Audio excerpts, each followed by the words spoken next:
welcome. Thanks for coming through, blessing us with your presence. Thank you. You know, today is really about you, honoring you as an individual. I've known you for several years, and I always see you serving in many different capacities.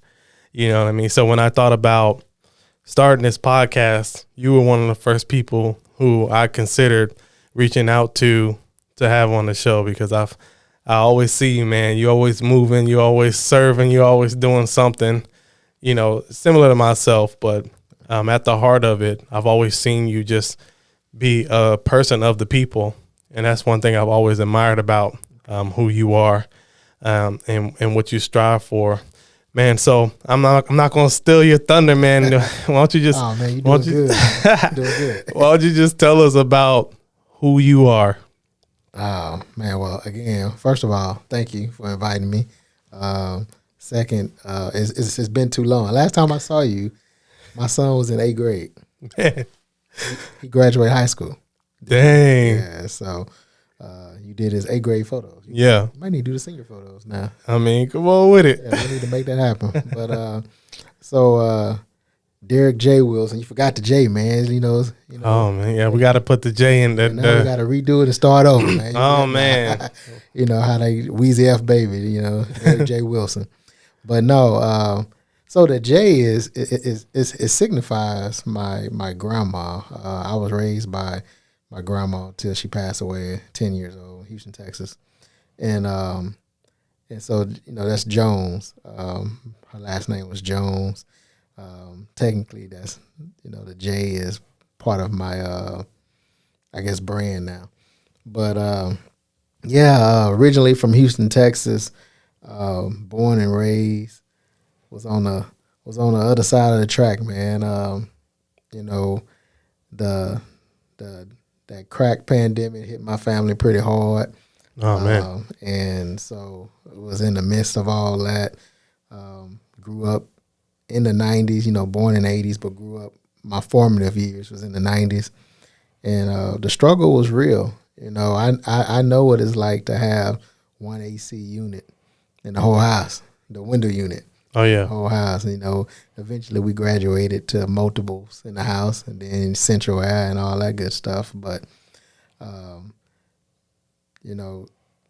I tell people this part because you look at us now as we get older, and you think that, oh man, life was easy. But nah, the struggle was real. I know what the government peanut butter and cheese look like. Describe a big yellow bucket with the peanut butter in it and a big old block of cheese. I know that. I thought food stamps was monopoly money. oh man, The actual stamp, not no EBT card, the actually stamps. 100%. Yeah, I thought that was monopoly money. Grandma come in whooping us because we up here playing with her money. So I mean, and the one thing I can say growing up, we didn't realize that we were poor until we got older and started looking back. Yeah, So my family did a great job of, I guess, shielding us from that. I mean, crime was still there, but we hung out, we played in the streets, the house with all the bicycles. That's where everybody was hanging out at. But, as I grew up, got life experiences, ended up moving to Georgia. Insurance brought me this way. And got to Georgia. I really got sick in 2018. I got real sick, almost died.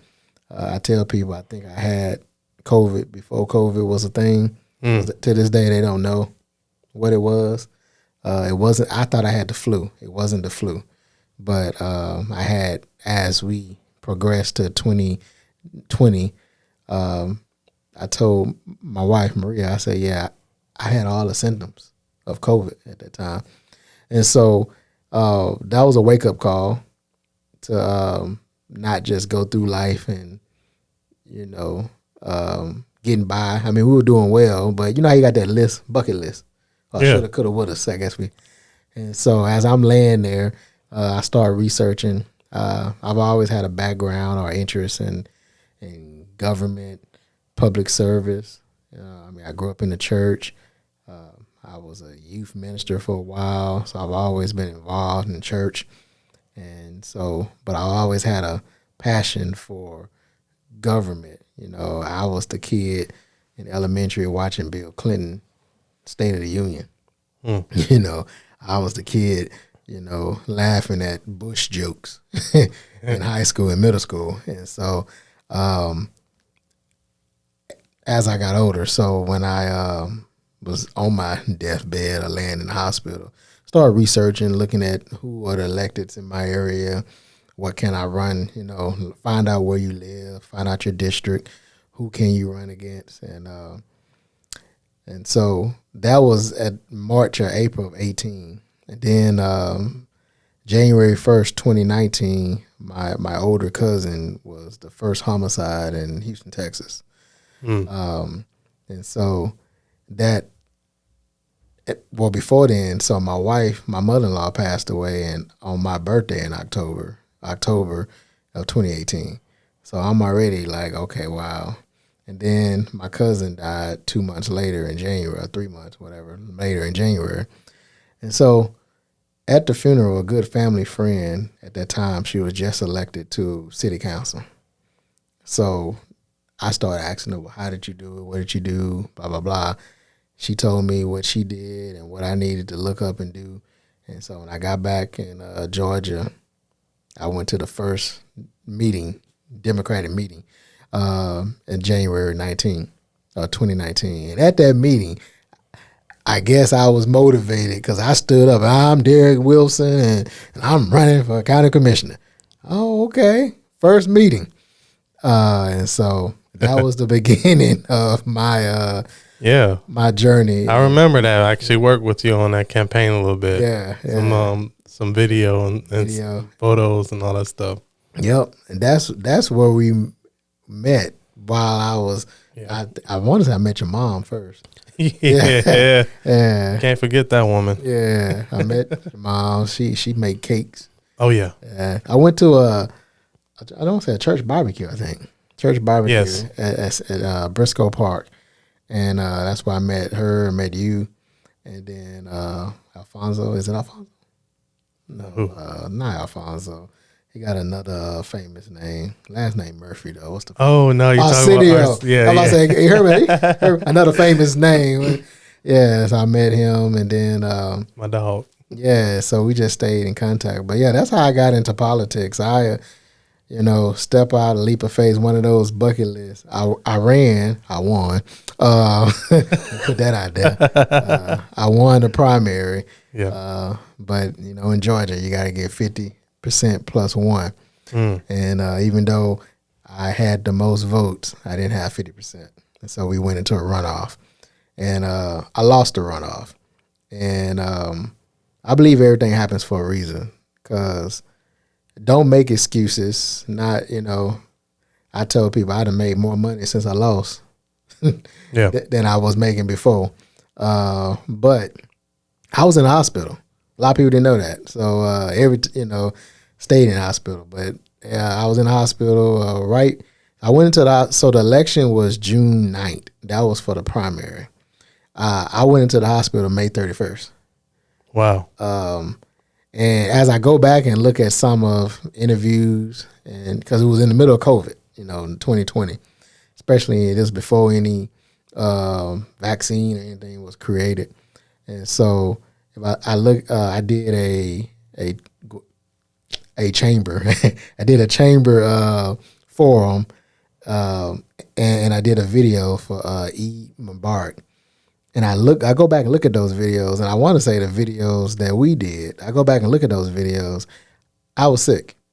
Wow. Didn't know it. I was feeling some type of way, but I didn't know what it was. Kind of find out I'm a diabetic. Who knew?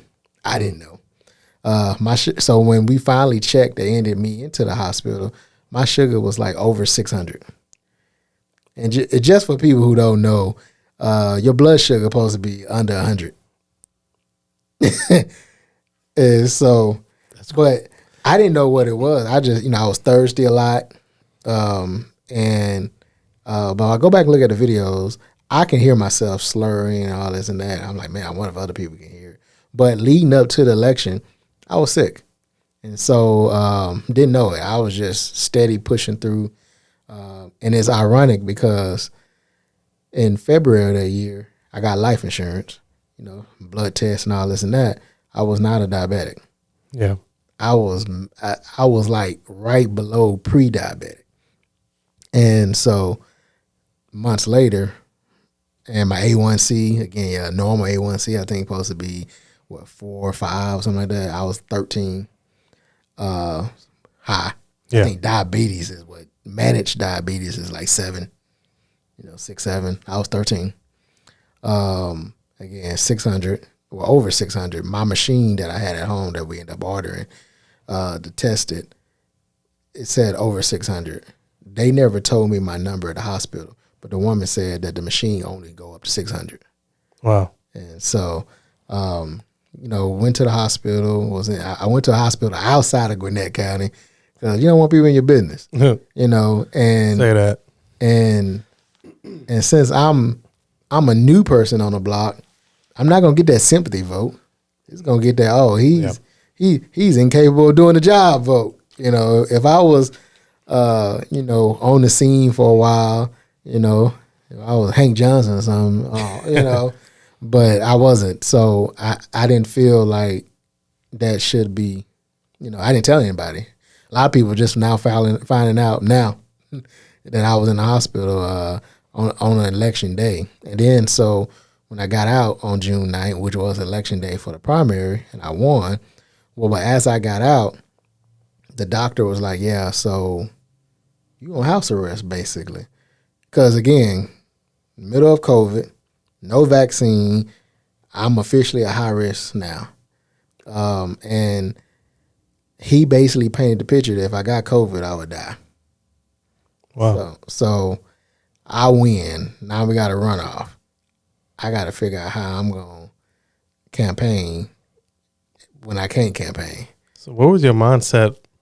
Like, you find out now that you're diabetic, right? You've won the primary election. Now, you're explaining how now you gotta do a runoff. What in your mind? What helped you to keep going? Because I know a lot of people would have, probably been like, man, put my health first. Which, of course, that you want to put your health first, but there has to be something inside that, causes you to push a little bit further. Man, I pushed that to the side. So what we end up doing, I say we is my wife, so my team was my wife, my kids, my nephew.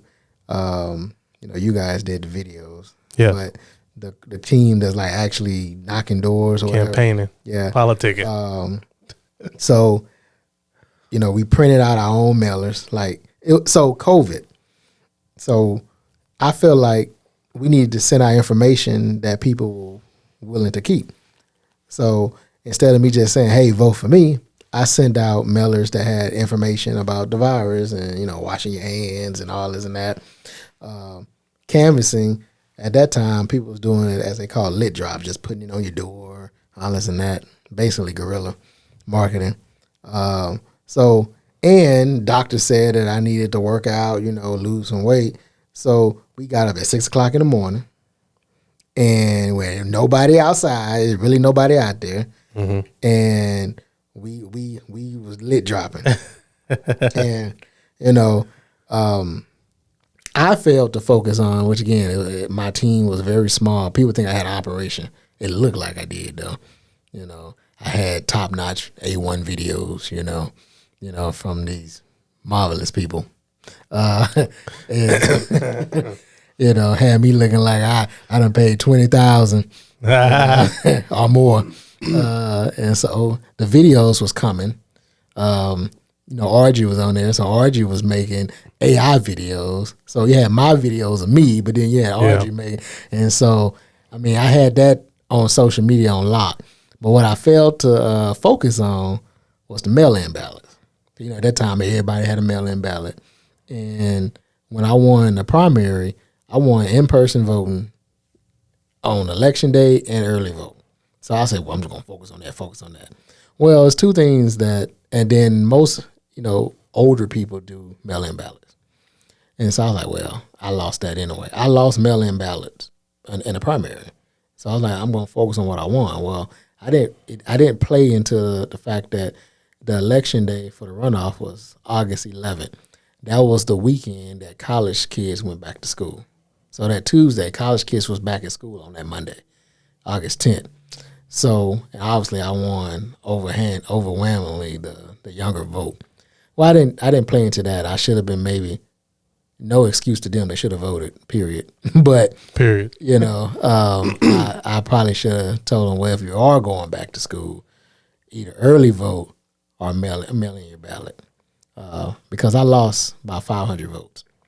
Oh man, that's nothing. Yeah. You know, some people say, oh man, 500, that's a lot. Well, only 10,000 people voted in the runoff. So let's put this in perspective. In the primary, I by myself had 11,000 votes. In the runoff, only collectively 10,000 people voted. We both had 5,000 votes.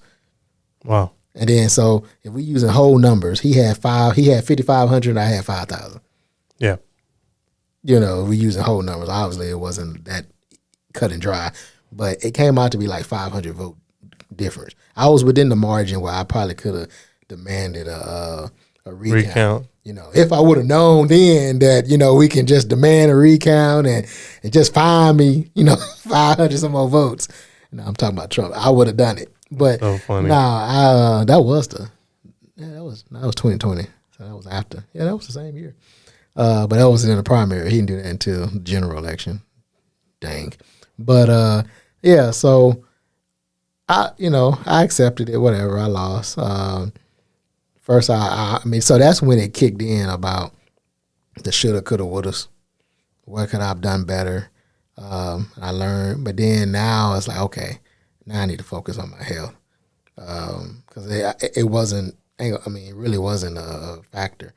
It's like, because think about it, you just got, I ain't gonna say the worst news of your life, but you just got news that, you know, now you're a high risk. You walk outside, you can die, possibly. You know, I'm being dramatic, but that's how they tell you in the hospital, you know. They don't sugarcoat. At least my doctors didn't. They were just like, yeah, so I said, well, you know, it's election day and, you know, I'm campaigning.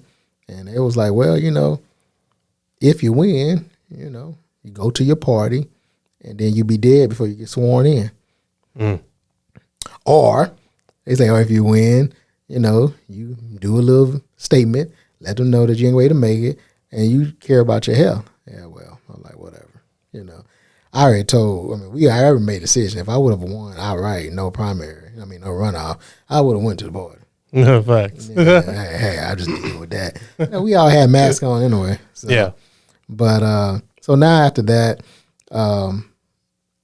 slow down, focus. But August 12th, so the election was August 11th. August 12th, I was back in the insurance business making money. Yeah.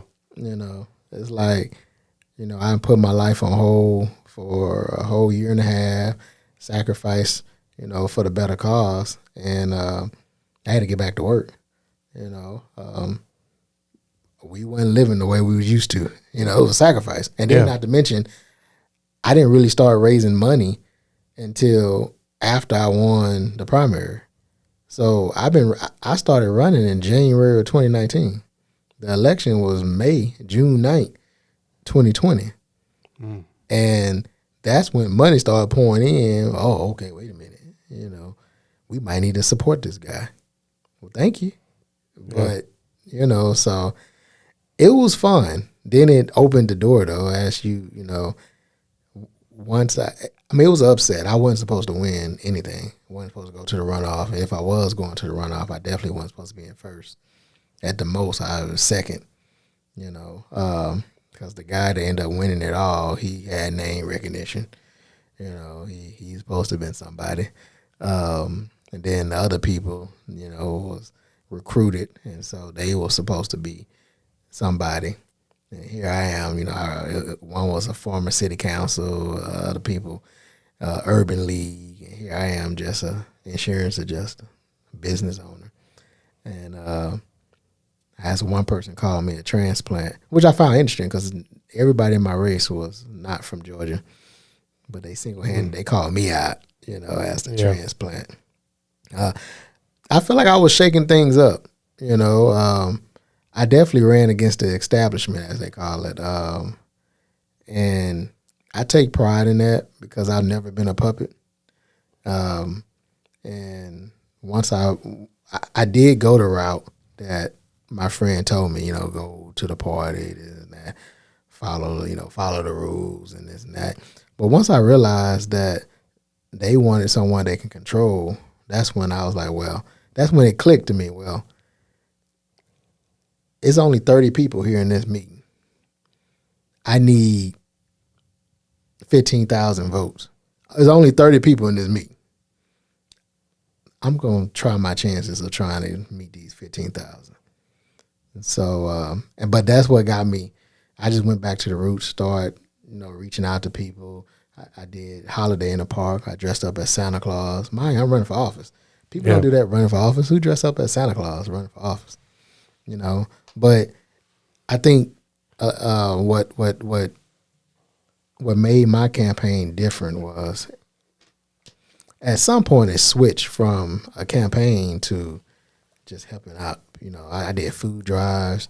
I did back to school drives, and I continued to do it even after I lost. 4 or 5 years after, 4 years after, because we're just now 4 years. Man, it seemed like that was so long ago. But 4 years after, we're still doing, the back to school drive. It's no longer Derrick J. Wilson now. It's now part of the chamber. Yeah. But yeah, and second, tell us about that. Yeah. So once you lose, I guess, and your name is out there, people feel like, well, he's available now, and plus he got name recognition. So my first, I guess, wake up call that I'm somewhat popular now is I end up becoming the treasurer of the Gwinnett NAACP. And so that was my first board appointment. And I was like, oh, okay, cool. Doing a little something, okay. A little something, but I'm still working, which is still, it's a volunteer role, but it's like, it didn't get to my head. It still hasn't. But then after that, I became the communications director for the Young Democrats, the Black Young Democrats of America, Georgia. I said that all wrong, but long story short, it's the Young Democrats of Georgia Black Caucus. And so I ended up becoming a communications director, which is another board appointment. I was like, okay. That was kind of short-lived because you got to be a certain age to be a young, and I was already at that threshold. So I think 35 when I was 34. 35 is the cutoff. Gotcha. And I was 34. My birthday is in October, so I was 34 in August. So that was so I really only did 1 year because I was already by the time I think I got there in like September. My birthday was in October, so I did 1 year on that, and then I was too old to be part of the Young Democrats. They pushed me out, said I had to grow up. But and then after that, still not the chamber yet. After that, so now I'm a member of the chamber. I was already a member of the chamber when I ran, but I'm a member of the chamber, and then I became the treasurer of the chamber. And so once I became the treasurer of the chamber, I ended up stepping down as treasurer at NAACP because one, time restraints, and two, I ain't trying to handle that much money between, I ain't trying to be responsible for two big organizations' finances. Yeah. And so did the treasurer thing, and this is 21. COVID is just, the vaccine is out. People are coming back outside now. I'm still working remote, but people are coming outside. And December of 21, the opportunity came. At that time, I'm the youngest person on the board. Just about every board I've been on, I've been the youngest, even now. But I was the youngest person on the board. And so when the president, stepped down due to personal reasons, I didn't expect, these people on the board talking about how they got kids my age, Yeah, that's funny because people, I feel like people do that as a flex. Yeah. Where, You know, I come into a meeting and that's the conversation. That's funny. You know, oh yeah, you know, my baby 31, and then this and that, and everybody talking about their babies. Then you got this one cat, yeah, my great granddaughter 28. Okay, Cool. you know, and so me being me, one, you know, they talking, I came in, hey Derrick, I said, yeah, my baby's 12 and whatever they are, but they 12 and 17 now. But I was like, yeah, my baby's you know, this and that. Yeah. Oh, you got babies. And my head code words, oh, you just a baby. Yeah. You know, because I've heard that before from being a manager at Whataburger at 19 to, you know, sitting on the board at 35. I've always been in a situation where I'm overseeing someone older than me, and they didn't like it. Whether they was black, white, Hispanic, whatever, they didn't like it.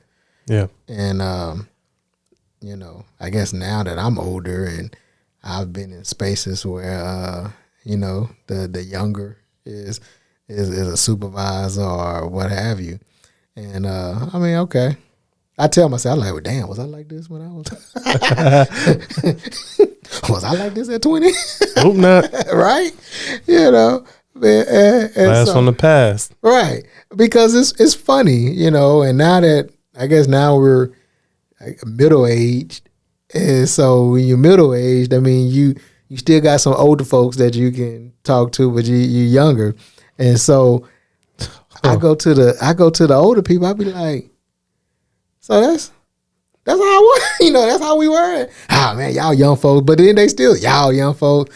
And I learned when I was running for office that I'm a millennial, because I thought a millennial wouldn't remember the millennial.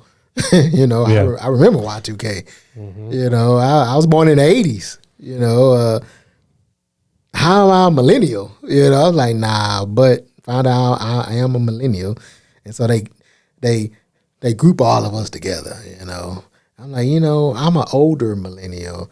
Because, like, I guess my sister, who was born in 99, 2000, I don't even think that's a millennial. I think that's like a Z. I'll be honest with you, I don't even know where these different generations start and stuff like that. You know, I just know I am what I am, you know what I mean? I think millennials start at 80, 1980, 79, something like that. I'm like, okay. I don't know. Yeah. That's something to look into. Yeah. So what was that like? So in this meeting, when you were with all the older people, was there a specific purpose behind this meeting? Was this a meeting that led to your presidency, or was it just like? Oh, well, that was just a regular board meeting. So okay. What led to it was, you know, like I say, was that meeting? No, it's probably a couple of meetings later. But, you know, the current president ended up stepping down. The current at that time ended up stepping down for personal reasons. And so, you know, we, I guess, as a board, needed to appoint someone to fill out the rest of the interim president. And it was funny because, you know, she made her announcement. We like, oh, okay. I'm still processing it. And then, you know, the secretary was like, okay, well, the next step is we need to appoint an interim. The oldest person on the board at that time was 75 years old. Well, I think Derrick should do it. Okay, you know, I'm like, okay. I'm like, man, I appreciate that though, but get cut off. Yeah, I agree. Second.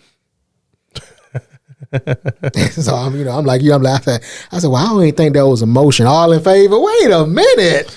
Do I get a say here? Like, is this a democracy or? And so, okay, so, you know, they did it, and they was like, well, you know, all jokes aside, you know, if you're not interested, you know, I'm like, well, you know, let me ponder on that. You know, let's see what it entails. Let me think about it, and I'll get back with you. I'll give you 24 hours. No, he said, I'll give you 24 hours. So December 3rd, 2021, I officially became the interim president of the Greater East Side Chamber of Commerce. And so become probably the youngest at the time, the youngest president of the chamber, the first black man president of the chamber.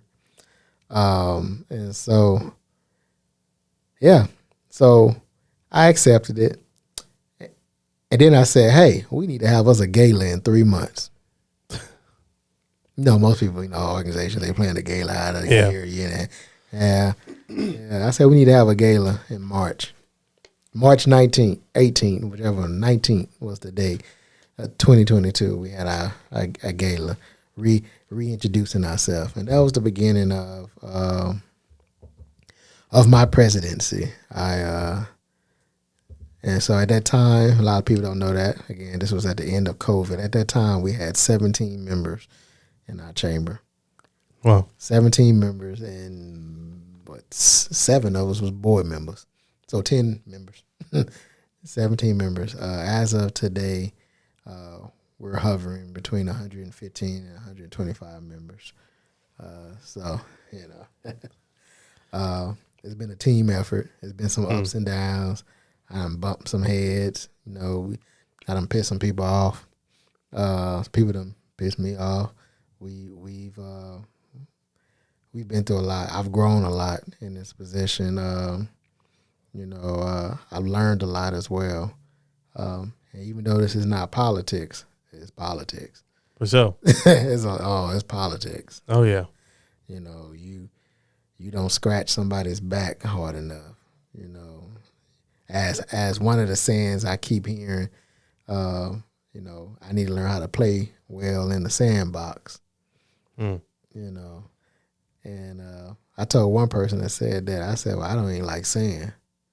I don't even like going to the beach. Yeah, I'm from Houston. I'm 45 minutes from the beach. Some of y'all ain't never been to a beach. That's why you in a box. I'm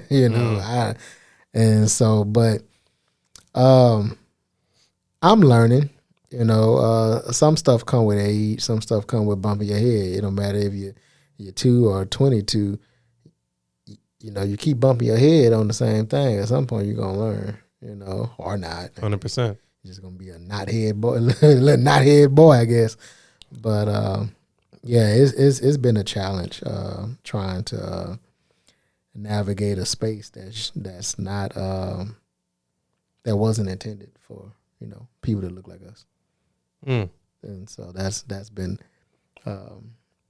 because now we're rebounding from COVID. Like I said, I'm the first black male to be president of this chamber. The first black person was the previous president for me. She was the first black president, period. No one wanted, COVID was, the timing of COVID was perfect for her because the membership was dwindling, once she became president in 19. COVID just gave them an excuse. And then when I came, it went from a majority white membership to now it's majority African American minority membership. And now here we are 2-3 years later, and the older members that used to be members make comments like, oh, well, because they still on Facebook, Facebook do memories, and they'll share a memory from when they was part of the chamber and be like, oh yeah, this is when it was like a family. So my question is, what makes it less like a family now? Is it because now we in the big house? Like, explain to me why when there's black leadership, all of a sudden it's less as a family. And that was the conversation with the board I've had. I said, T.D. Jakes, he's one of the mega preachers in the world. His following is mostly black. But Paula White is one of his, he's a bishop, so Paula White is one of his ministers or whatever. She has a church. Her church is mostly white. But she's under Bishop Jakes, I guess, hierarchy or whatever. The only way Jakes was able to tap into the white world was get a white woman. But then Joel Osteen, he's a white preacher. Most of his congregation is minorities, black and Hispanic. Matter of fact, it's so Hispanic that he have Hispanic services. Just, I don't even think he preach. You know, he got a Hispanic preacher and everything. It's so funny. Yeah. And so when I was younger, probably in my 20s, a person made a comment saying that Sundays are the most segregated day in America. Didn't understand that. But you think about it, you know, black people go to black churches, white people go to white churches. Everybody go to their own churches. And it's not, I don't think it's intentional, but it's like subconscious. You know, you do have those mixtures, but you very rarely see a black, you very rarely see a church with a large non-black congregation or non-minority congregation with a black person at the front, at the lead. Like, again, now you'll find a black church with a non-black leader. I saw not the church, the building where Canaan Land is at now. You know what I'm talking about? That church had a white leadership, but it was mostly black. We can go down a list of churches that have non-black leaders, but most of the congregation is black. But you very rarely see a church where you have white or other congregation under a black leader. And Interesting. yeah, and not to make this like, oh, racial, but it's like, I find it interesting that we have no issue following others, but others have issues following us sometimes. And that's where I feel like I'm in the middle of.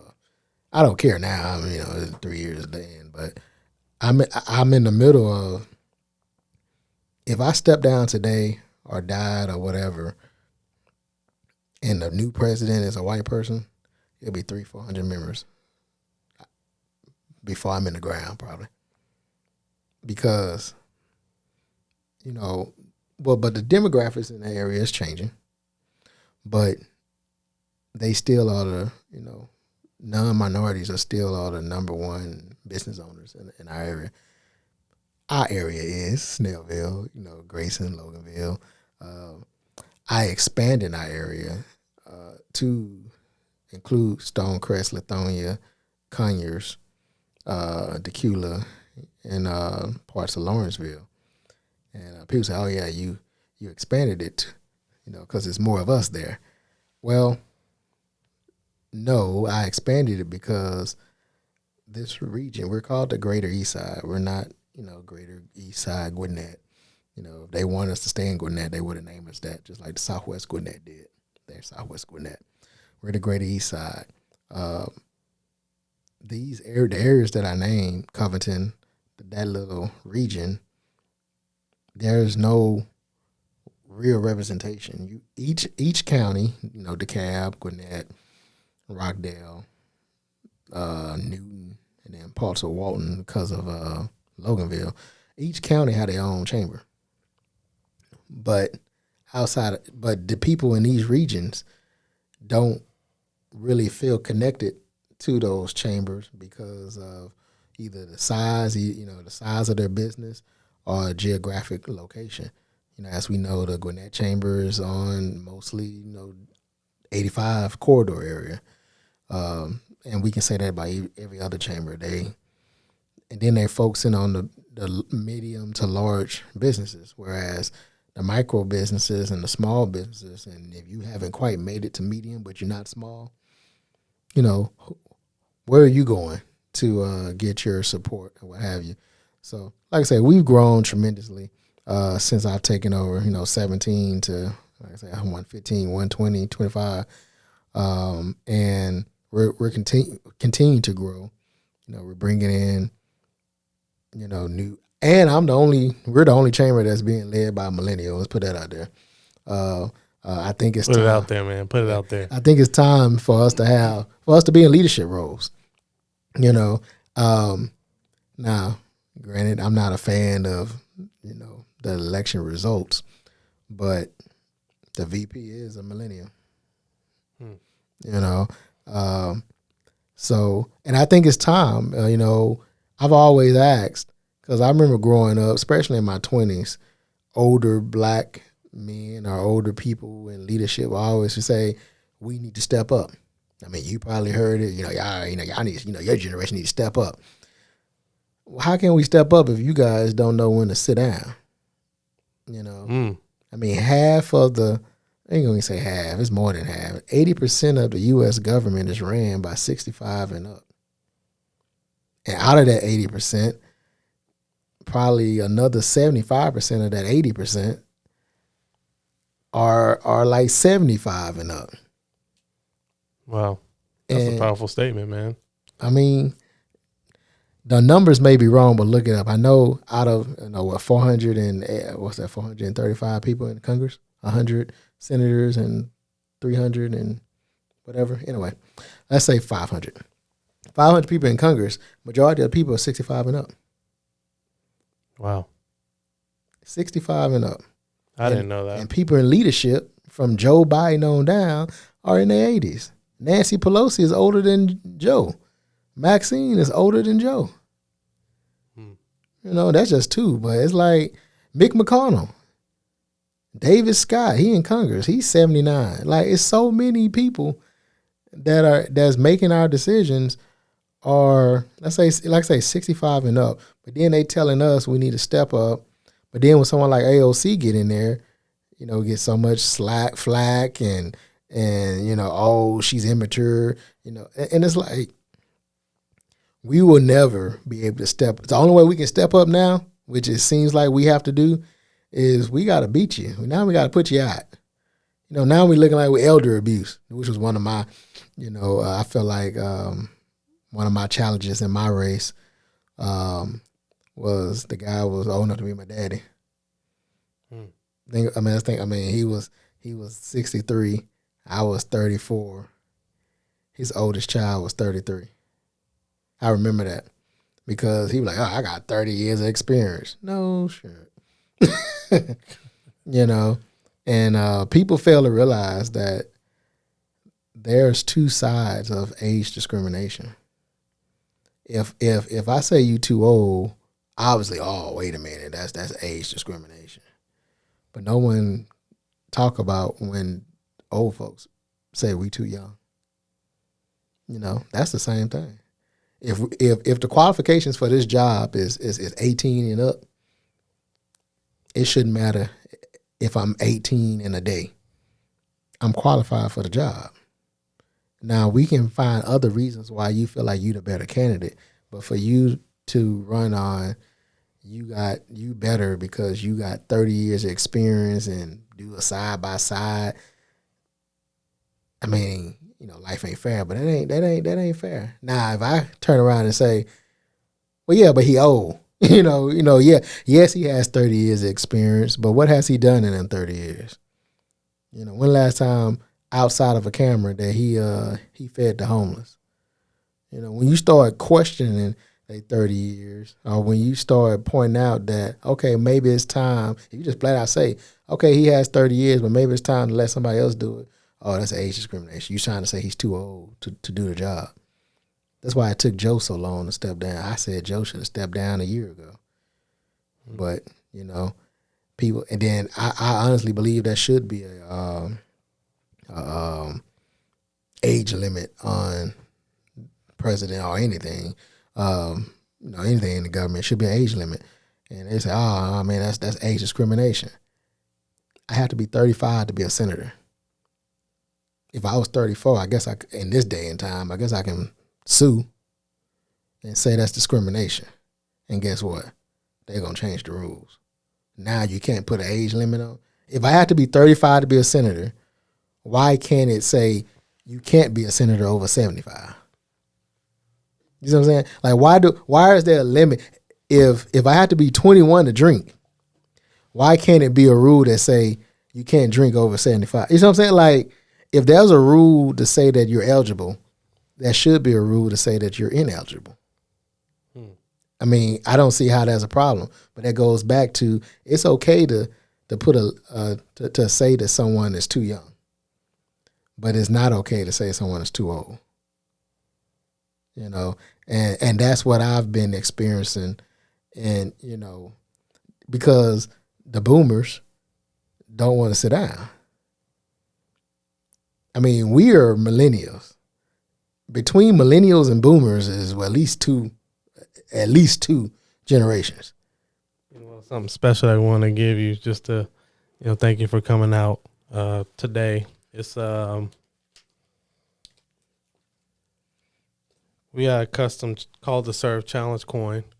That we had minted, made for you coming out to be a guest, and it has our slogan on the back: serving those who serve others. That's what we really stand behind.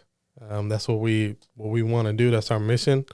Is really just highlighting and honoring those that serve others. So just keep that with you, as a reminder of your own personal journey, your own personal ambitions, your own personal mission for life, and of serving others. You know what I mean? We'll definitely have to get you to come back out and we chop it up on some other stuff.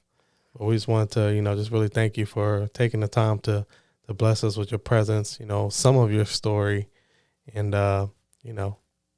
letting us hear your voice. I appreciate it, man. It was definitely a drive. What's this, South Carolina, where we at? Oh, you so funny, man. He's so funny.